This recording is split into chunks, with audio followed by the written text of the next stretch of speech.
സുഹൃത്തുക്കളെ, ഇന്ന് നമ്മളെ കയ്യിൽ റെഡ്മിൻ്റെ ഏറ്റവും പുതിയ മോഡലായ റെഡ്മി 10 എന്ന ഈ ഒരു ഫോൺ അൺബോക്സ് ചെയ്യാൻ കിട്ടിയിരിക്കുകയാണ്. അപ്പോൾ നമുക്ക് ഏതായാലും ഇന്നത്തെ വീഡിയോയിലൂടെ ഈ ഒരു ഫോണിൻ്റെ കംപ്ലീറ്റ് വിശേഷങ്ങൾ പരിശോധിച്ച് നോക്കാം. നമുക്ക് വീഡിയോയിലേക്ക് കടക്കുന്നതിന് മുമ്പ് നിങ്ങളുടെ ചാനൽ ഇതുവരെ സബ്സ്ക്രൈബ് ചെയ്തിട്ടില്ല എന്നുണ്ടെങ്കിൽ എത്രയും പെട്ടെന്ന് സബ്സ്ക്രൈബ് ചെയ്തേക്കുക. അതോടൊപ്പം തന്നെ അതിൻ്റെ അടുത്തുള്ള ബെൽ ബട്ടൺ കൂടി എനേബിൾ ചെയ്തിരിക്കുകയാണെന്നുണ്ടെങ്കിൽ നമ്മൾ അപ്ലോഡ് ചെയ്യുന്ന പുതുപുത്തൻ വീഡിയോ നിങ്ങൾക്ക് നോട്ടിഫിക്കേഷനായിട്ട് ലഭിക്കുന്നതായിരിക്കും. നമുക്ക് നേരെ വീഡിയോയിലേക്ക് കടക്കാം. ഞാൻ Kader Velleri. Welcome to tech solutions.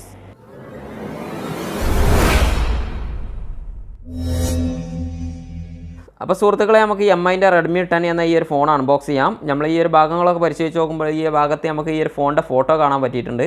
നല്ലൊരു അടിപൊളി ഫോണാണെന്ന് നമുക്ക് തോന്നുന്നുണ്ട്. ഏതായാലും നമുക്ക് അൺബോക്സ് ചെയ്തിട്ട് നമുക്ക് കൂടുതൽ വിവരങ്ങളിലേക്ക് കിടക്കാം. ഈ ഒരു അടിഭാഗത്ത് ഞാൻ പരിശോധിച്ച് നോക്കുമ്പോൾ Redmi 10 carbon grey 4GB Ram 64GB storage എന്നൊക്കെ കാണാൻ പറ്റിയിട്ടുണ്ട്. അപ്പോൾ ഏതായാലും നമുക്ക് കൂടുതൽ വിശേഷങ്ങളിലേക്ക് കിടക്കുന്നതിന് മുമ്പ് ആദ്യം തന്നെ ഈ ഒരു ഫോണൊന്ന് അൺബോക്സ് ചെയ്തെടുക്കാം.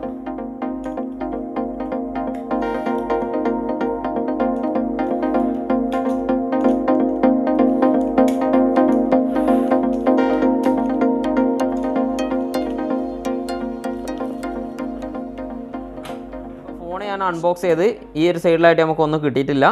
ഈ ഒരു ഭാഗത്തായിട്ട് നമുക്ക് നല്ലൊരു വെൽക്കം പാക്ക് കാണാൻ പറ്റുന്നുണ്ട്. ഈ ഒരു വെൽക്കം പാക്കും കൂടി ഒന്ന് അൺബോക്സ് ചെയ്ത് നോക്കാം. ഈ ഒരു സൈഡിലായിട്ട് നമുക്ക് ഇതിൻ്റെ ഒരു സിം കാർഡ് എജക്ടർ കിട്ടിയിട്ടുണ്ട്. പിന്നെ ഈ ഒരു ബോക്സ് ഞാൻ അൺബോക്സ് ചെയ്ത് നോക്കുമ്പോൾ ഇതിൽ 2-3 കാറ്റലോഗുകൾ കാണാൻ പറ്റിയിട്ടുണ്ട്. അതോടൊപ്പം തന്നെ ഒരു ട്രാൻസ്പെറൻറ്റ് പൗച്ചാണ് തോന്നുന്നുണ്ട്. നല്ലൊരു അടിപൊളി ക്വാളിറ്റി ഉള്ള ഒരു ട്രാൻസ്പെറൻറ്റ് പൗച്ച് നമുക്ക് കിട്ടിയിട്ടുണ്ട്. അടുത്തതായിട്ട് നമ്മൾ പറയാനുള്ളത് ഫോണാണ് നമുക്ക് കിട്ടിയിട്ടുള്ളത്. നമുക്ക് ഏതായാലും ഫോണിലേക്ക് തിരിച്ചു തരാം. ഫോൺ ഇവിടെ സൈഡിൽ നിൽക്കട്ടെ. ഈ ഒരു ഭാഗത്ത് നമ്മൾ പരിശോധിച്ച് നോക്കുമ്പോൾ നല്ലൊരു USB കേബിൾ നമുക്ക് കാണാൻ പറ്റിയിട്ടുണ്ട്. Type-C USB കേബിളാണ് നമുക്ക് കിട്ടിയിട്ടുള്ളത്. പിന്നെ നമുക്ക് ഇതിലൊരു അഡാപ്റ്ററും കിട്ടിയിട്ടുണ്ട്. അപ്പോൾ ഇത്രയും കാര്യങ്ങളാണ് നമുക്ക് ബോക്സിൽ കിട്ടിയിട്ടുള്ളത്. നമുക്ക് അടുത്തതായിട്ട് നമുക്ക് ഫോണിലേക്ക് തന്നെ തിരിച്ചു തരാം.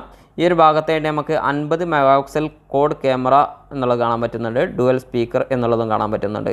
അപ്പോൾ ഈ ഒരു ഫോണിൻ്റെ മെയിൻ പ്രത്യേകത തന്നെയാണ് 50 മെഗാപിക്സലും 4 ക്യാമറ ഉള്ള ഫോണ്, പിന്നെ 2 സ്പീക്കറുള്ള ഫോണാണെന്നുള്ളതും, പിന്നെ 90 ഹെഡ്സിൻ്റെ 6.5 ഇഞ്ച് ഫുൾ HD ഡിസ്പ്ലേ. അപ്പോൾ നമ്മൾ പറയുകയാണെന്നുണ്ടെങ്കിൽ ഈ ഒരു ഫോണിൽ 90 ഹെഡ്സ് റീഫ്രഷ് റേറ്റ് ഈ ഒരു ഫോണിൽ കാണാൻ പറ്റുന്നുണ്ട്. പിന്നെ 6.5 ഫുൾ HD ഡിസ്പ്ലേ ആണ് ഈ ഒരു ഫോണിൽ ഉൾപ്പെടുത്തിയിട്ടുള്ളത്. 5000 mAh ബാറ്ററി ഉണ്ട്. 18 വാട്ട്സിൻ്റെ ഫാസ്റ്റ് ചാർജിങ്ങും ഉണ്ട്. ഇത്രയും കാര്യങ്ങളാണ് ഈ ഒരു ഫോണിൻ്റെ മെയിൻ ഹൈലൈറ്റ്സുകൾ.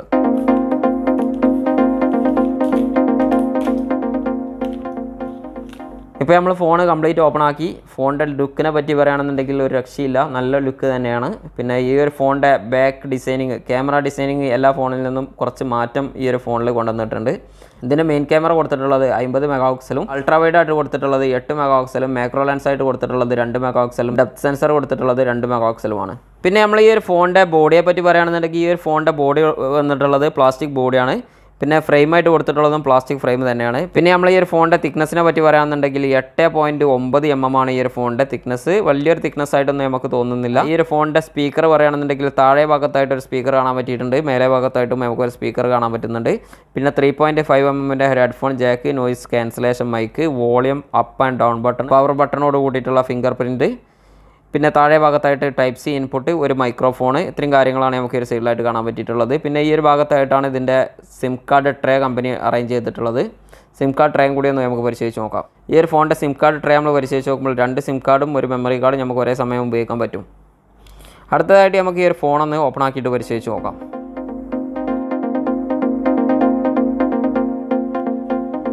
സുഹൃത്തുക്കളെ, ഇപ്പോൾ നമ്മളെ ഫോൺ കംപ്ലീറ്റ് ഓപ്പൺ ആക്കിയിട്ടുണ്ട്. ഓപ്പൺ ആക്കിയതിന് ശേഷം ഞാൻ ഈ ഒരു ഫോൺ ഡാർക്ക് മോഡിലും കൂടി ഇട്ടിട്ടുണ്ട്. കാരണം എന്താ വെച്ചാൽ ഡാർക്ക് മോഡിൽ ഇട്ടെങ്കിൽ നമ്മളെ വീഡിയോക്ക് ഒരു സുഖം ഉണ്ടാവുള്ളൂ. അതുകൊണ്ടാണ് ഞാൻ ഡാർക്ക് മോഡിൽ ഇട്ടിട്ടുള്ളത്. ഈ ഒരു ഫോണിൻ്റെ സോഫ്റ്റ്വെയർ സെക്ഷൻ നമ്മൾ പരിശോധിച്ച് നോക്കുമ്പോൾ ഈ ഒരു ഫോണിൽ ഉപയോഗിച്ചിട്ടുള്ള MI UI 12.5 ആണ്. ആൻഡ്രോയിഡ് 11ലാണ് ഈ ഒരു ഫോൺ പുറത്ത് നിന്നിട്ടുള്ളത്. 64GB 20GB ഒരു ഫോണിൻ്റെ ഇൻറ്റേർണൽ സ്റ്റോറേജ് ഉപയോഗിച്ചതായിട്ടാണ് നമുക്ക് കാണാൻ പറ്റുന്നത്. ഈ ഒരു ഫോണിൽ വന്നിട്ടുള്ള ആപ്ലിക്കേഷൻ എന്ന് പറഞ്ഞാൽ ഒരുപാട് ആപ്ലിക്കേഷനുകൾ, അതായത് കുറച്ച് ഗെയിം ആപ്ലിക്കേഷൻസൊക്കെ ഇതിൽ പ്രീ ഇൻസ്റ്റാൾ ആയിട്ട് വന്നത് കാണാൻ പറ്റുന്നുണ്ട്. ഈ ഒരു ആപ്ലിക്കേഷൻ നമ്മൾ അൺഇൻസ്റ്റാൾ ചെയ്യാൻ പറ്റുമോ എന്ന് പരിശോധിച്ച് നോക്കുമ്പോൾ അത് അൺഇൻസ്റ്റാൾ ചെയ്യാൻ പറ്റും എന്നുള്ളതാണ് നമുക്ക് മനസ്സിലാക്കാൻ പറ്റിയിട്ടുള്ളത്. അടുത്തതായിട്ട് നമുക്ക് ഈ ഒരു ഫോണിൻ്റെ ഫിംഗർ പ്രിൻറ്റും ഫേസ് ലോക്കൊക്കെ ഒന്ന് പരിശോധിച്ച് നോക്കാം. സുഹൃത്തുക്കളെ, അപ്പോൾ ഞാൻ ഈ ഒരു ഫോണിൽ ഫിംഗർ പ്രിൻറ്റ് ഫേസ് ലോക്കൊക്കെ സെറ്റ് ചെയ്തിട്ടുണ്ട്. ആദ്യം തന്നെ നമുക്ക് ഈ ഒരു ഫോണിൻ്റെ ഫിംഗർ പ്രിൻറ്റ് ഒന്ന് പരിശോധിച്ച് നോക്കാം. വളരെ ഫാസ്റ്റ് ആയിട്ട് തന്നെ ഈ ഒരു ഫോണിൻ്റെ ഫിംഗർ പ്രിൻറ്റ് വർക്ക് ചെയ്യുന്നതാണ് നമുക്ക് കാണാൻ പറ്റുന്നത്. ഇനി അടുത്തതായിട്ട് നമുക്ക് ഈ ഒരു ഫോണിൻ്റെ ഫേസ് ലോക്കും കൂടി ഒന്ന് പരിശോധിച്ച് നോക്കാം. ഫേസ് ലോക്കും വളരെ ഫാസ്റ്റായിട്ട് തന്നെ വർക്ക് ചെയ്യുന്നുണ്ട്. ഈ ഒരു ഫോണിൻ്റെ വെയിറ്റ് വരുന്നത് വെറും 181 ഗ്രാം മാത്രമാണ്. വളരെ വെയിറ്റ് കുറഞ്ഞിട്ടുള്ള ഒരു ഫോണാണ്. പിന്നെ തിക്നെസ് നമ്മൾ നോക്കുമ്പോൾ കുറച്ചൊക്കെ തിക്നെസ് നമുക്ക് തോന്നുന്നുണ്ടെങ്കിലും ഈ ഒരു ഫോണിൻ്റെ ബാറ്ററിയെ പറ്റി പറയുകയാണെന്നുണ്ടെങ്കിൽ 5000 mAh ബാറ്ററിയാണ് ഈ ഒരു ഫോണിൽ ഉപയോഗിച്ചിട്ടുള്ളത്. അടുത്തതായിട്ട് നമ്മൾ ഈ ഒരു ഫോണിൻ്റെ പ്രൊസസ്സറിനെ പറ്റി പറയുകയാണെന്നുണ്ടെങ്കിൽ MediaTekൻ്റെ G8080 എന്ന പ്രൊസസ്സറാണ് ഈ ഒരു ഫോണിൽ ഉപയോഗിച്ചിട്ടുള്ളത്. 12 നാനോമീറ്റർ ടെക്നോളജിയിലുള്ള പ്രൊസസ്സറാണ്. പിന്നെ ഈ ഒരു ഫോണിൻ്റെ GPUവിനെ പറ്റി പറയുകയാണെന്നുണ്ടെങ്കിൽ Mali G52 എന്ന GPU ആണ് ഈ ഒരു ഫോണിൽ ഉപയോഗിച്ചിട്ടുള്ളത്. അടുത്തതായിട്ട് നമ്മൾ ഈ ഒരു ഫോണിൻ്റെ ചാർജിങ്ങിനെ പറ്റി പറയുകയാണെന്നുണ്ടെങ്കിൽ 18 വാട്ട്സിൻ്റെ ഫാസ്റ്റ് ചാർജിങ് ആണെന്നുണ്ടെങ്കിലും 9 വാട്ട്സിൻ്റെ റിവേഴ്സ് ചാർജിങ്ങും ഈ ഒരു ഫോണിൽ സപ്പോർട്ട് ചെയ്യുന്നുണ്ട്. Dual band wifi direct wifi hotspot Bluetooth 5 എന്നീ സംവിധാനങ്ങളൊക്കെ ഈ ഒരു ഫോണിൽ വർക്ക് ചെയ്യുന്നുണ്ട്. പിന്നെ NFC പോലുള്ള അഡീഷണൽ ഫീച്ചറൊന്നും നമുക്ക് ഈ ഒരു ഫോണിൽ കാണാൻ പറ്റിയിട്ടില്ല. പിന്നെ കോൾ റെക്കോർഡിംഗ് ഞാൻ ഈ ഒരു ഫോണിലുണ്ടോ എന്ന് പരിശോധിച്ച് നോക്കുമ്പോൾ കോൾ റെക്കോർഡിംഗ് ഇല്ല തന്നെയാണ് എനിക്ക് മനസ്സിലായിട്ടുള്ളത്. അടുത്തതായിട്ട് നമ്മൾ ഈ ഒരു ഫോണിൻ്റെ റെസൊല്യൂഷനെ പറ്റി പറയുകയാണെന്നുണ്ടെങ്കിൽ 60 ഫ്രെയിം പെർ സെക്കൻഡിലുള്ള 1440p വരെ വരുന്ന വീഡിയോ നമുക്ക് ഈ ഒരു ഫോണിൽ കാണാൻ പറ്റുന്നുണ്ട്. അടുത്തതായിട്ട് നമ്മൾ ഈ ഒരു ഫോണിൻ്റെ കളറിനെ പറ്റി പരിശോധിച്ച് നോക്കുകയാണെന്നുണ്ടെങ്കിൽ ഈ ഒരു ഫോൺ നിലവിൽ carbon grey, white, see blue എന്നീ 3 കളറുകളിലായിട്ട് ഈ ഒരു ഫോൺ അവൈലബിൾ ആണ്. അപ്പോൾ ഇന്നത്തെ ഒരു വീഡിയോയിലൂടെ നമുക്ക് ഇത്രയും കാര്യങ്ങളൊക്കെ തന്നെ പറയാനുള്ളത്. അടുത്തതായിട്ട് നമുക്ക് ഈ ഒരു ഫോണിൻ്റെ ക്യാമറയും കൂടി പരിശോധിച്ചതിന് ശേഷം നമുക്ക് ഈ ഒരു വീഡിയോ ഇവിടെ വൈൻഡ് അപ്പ് ചെയ്യാം. ആദ്യം തന്നെ ക്യാമറക്കകത്തുള്ള ഫീച്ചർ ഞാൻ പരിശോധിച്ച് നോക്കുമ്പോൾ എനിക്ക് കാണാൻ പറ്റിയിട്ടുള്ളത് പ്രോ ക്യാമറ ഉപയോഗിച്ചിട്ട് ഫോട്ടോ എടുക്കാൻ മാത്രമാണ് പറ്റുന്നത്, വീഡിയോ എടുക്കാൻ പറ്റുന്നില്ല. പിന്നെ നമുക്ക് കാണാൻ പറ്റുള്ളത് വീഡിയോ, ശേഷം ഫോട്ടോ, പോർട്രേറ്റ്, മോർ സെക്ഷനിലായിട്ട് നൈറ്റ് മോഡ് കാണാൻ പറ്റുന്നുണ്ട്, ഷോർട്ട് വീഡിയോ കാണാൻ പറ്റുന്നുണ്ട്, പനോരമ ഉണ്ട്, സ്ലോ മോഷൻ ഉണ്ട്, ടൈം ലാപ്സ് ഉണ്ട്, പിന്നെ എഡിറ്റ് പറഞ്ഞിട്ട് അഡീഷണൽ ഒരു ഫീച്ചറും കാണാം. സുഹൃത്തുക്കളെ, ഇത് MIൻ്റെ Redmi 10 എന്ന ഫോണിൻ്റെ ഫ്രണ്ട് ക്യാമറ ഉപയോഗിച്ചിട്ട് എടുത്തിട്ടുള്ള വീഡിയോ ആണ്. എങ്ങനെയുണ്ട് ഈ ഒരു ഫോണിൻ്റെ ക്ലാരിറ്റി എന്നുള്ളതൊക്കെ മനസ്സിലാക്കുക. അതായത് 8 മെഗാപിക്സലാണ് ഈ ഒരു ഫോണിൻ്റെ ഫ്രണ്ട് ക്യാമറ. ഒരു സൈഡ് കുറച്ച് ബ്ലാക്ക് കൂടുതലുള്ള പോലെ എനിക്ക് തോന്നിക്കുന്നുണ്ട്. നിങ്ങളൊരു അഭിപ്രായങ്ങൾ തീർച്ചയായിട്ടും കമൻറ്റ് ചെയ്യുക. പിന്നെ ഈ ഒരു ഫോണിൻ്റെ ക്യാമറ ഇത്രയൊക്കെ തന്നെയാണ് ക്ലിയർ ഉള്ളത്. 8 മെഗാപിക്സലാകുമ്പോൾ നമ്മൾ ഇത്രയൊക്കെ തന്നെ ക്ലിയർ പ്രതീക്ഷിക്കാൻ പറ്റുള്ളൂ. നല്ല ക്ലിയർ ഉണ്ട് തന്നെയാണ് എൻ്റെ ഒരു അഭിപ്രായം. നല്ല ക്ലിയർ എന്ന് പറയുമ്പോൾ 8 മെഗാപിക്സലാണ് ഈ ഒരു ഫോണിൻ്റെ ഫ്രണ്ട് ക്യാമറ. അതിനനുസരിച്ചിട്ടുള്ള ഒരു ക്ലിയർ ഒക്കെ ഉണ്ട് എന്നാണ് എൻ്റെ അഭിപ്രായം. ഇനി നമുക്ക് ബാക്ക് ക്യാമറ കൂടി കണ്ടോക്കാം. അപ്പോൾ നിങ്ങളിപ്പോൾ ഈ കണ്ടുകൊണ്ടിരിക്കുന്നത് ഈ ഒരു ഫോണിൻ്റെ ബാക്ക് ക്യാമറ ഉപയോഗിച്ചിട്ടുള്ള വീഡിയോ ആണ്. ബാക്ക് ക്യാമറയുടെ ക്ലാരിറ്റി എങ്ങനെയുണ്ട് എന്ന് പരിശോധിച്ച് നോക്കുമ്പോൾ വലിയൊരു കുഴപ്പമില്ല. 50 മെഗാപിക്സലിൻ്റെ ബാക്ക് ക്യാമറയാണുള്ളത്. പിന്നെ ഒരുപാട് ദൂരത്തുനിന്ന് വീഡിയോ എടുക്കാൻ പറ്റിയൊരു സിറ്റുവേഷനിലുള്ള ഉള്ളത്. ഞാനിപ്പോൾ ജസ്റ്റ് ഒന്ന് പരിശോധിക്കാൻ വേണ്ടിയിട്ടാണ് ഇങ്ങനെ ഒരു വീഡിയോ എടുത്തിട്ടുള്ളത്. അപ്പോൾ ചെറിയൊരു നോട്ടം നോക്കിയിട്ട് നല്ലൊരു ക്ലിയർ ഉണ്ട് തന്നെയാണ് മനസ്സിലാക്കാൻ പറ്റുന്നത്.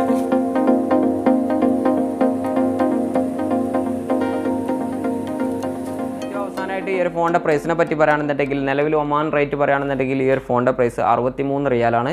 63 റിയാൽ ഇന്ത്യൻ റുപ്പിയിലേക്ക് കൺവേർട്ട് ചെയ്യുകയാണെന്നുണ്ടെങ്കിൽ ഏകദേശം 13,000 രൂപ വരെ ഈ ഒരു ഫോണിന് വരാനുള്ള ചാൻസ് ഉണ്ട്. 64 GB സ്റ്റോറേജോട് കൂടി 4 GB റാം വരുന്ന ഫോണിൻ്റെ വിലയാണ് ഞാൻ ഇപ്പോൾ പറഞ്ഞിട്ടുള്ളത്. അപ്പോൾ ഏതായാലും നമുക്ക് മറ്റൊരു വീഡിയോ ആയിട്ട് വീണ്ടും കാണാം. അതുവരേക്കും ഗുഡ് ബൈ.